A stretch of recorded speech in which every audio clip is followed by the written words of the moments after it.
На 2,5 месеци до предвремените парламентарни избори се уште фрчат огласи за вработување во јавниот сектор. Агенцијата за администрација има 20 на огласи за соработници во Бирото за јавни набавки, државните клиники, училишта, здравствениот и санитарен инспекторат, инспекторатот за земјоделство. За техничкиот премиер ова не е спорно. Дозволено било објавување на огласи до распуштање на собранието, односно до распишување на изборите. Тврди дека за нив имало потреба, односно дека мотивите не биле политички. Апсолутно во одредени моменти кога ќе се обезбедат или ќе се створат услови за вработување во институциите и за кои што има потреба навистина да има вработување, се распишуваат се до моментот додека е дозволено и според закон.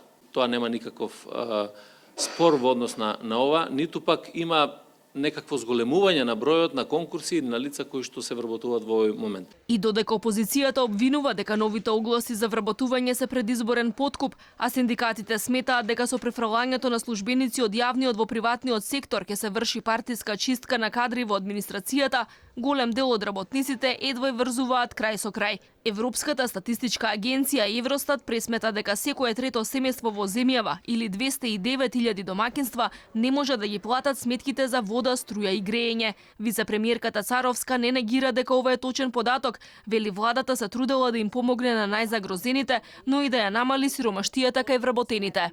Во наредниот период, оваа тенденција на постојано вложување во нашите граѓани, посебно во најсиромашните, ќе продолжи, затоа што ние како влада сме одговорни и очекуваме да во наредниот период раслојувањето се намали или да оние што ни се најсиромашни можеме да ги подигнеме на едно подостоинствено ниво. Во најновата анкета на институтот Finance Think граѓаните бараат во предизборните програми политичките партии да се фокусираат на обезбедување подобро образование, здравство, владење на правото, повисоки плати. Сепак пред изборите продолжуваат тензиите во техничката влада. На денешната презентација на оперативниот план за вработување за годинава не присуствуваше техничката министерка за труд Рашела Мизрахи, туку незината заменичка Санела Шкриелј. За вице-премиерката Царовска ова не беше проблем, бидејќи присуствувале сите кои биле вклучени во подготовка на мерките во изминатите 6 месеци и покрај тоа што присутен беше и Оливер Спасовски, што стана технички премиер пред 20 на дена.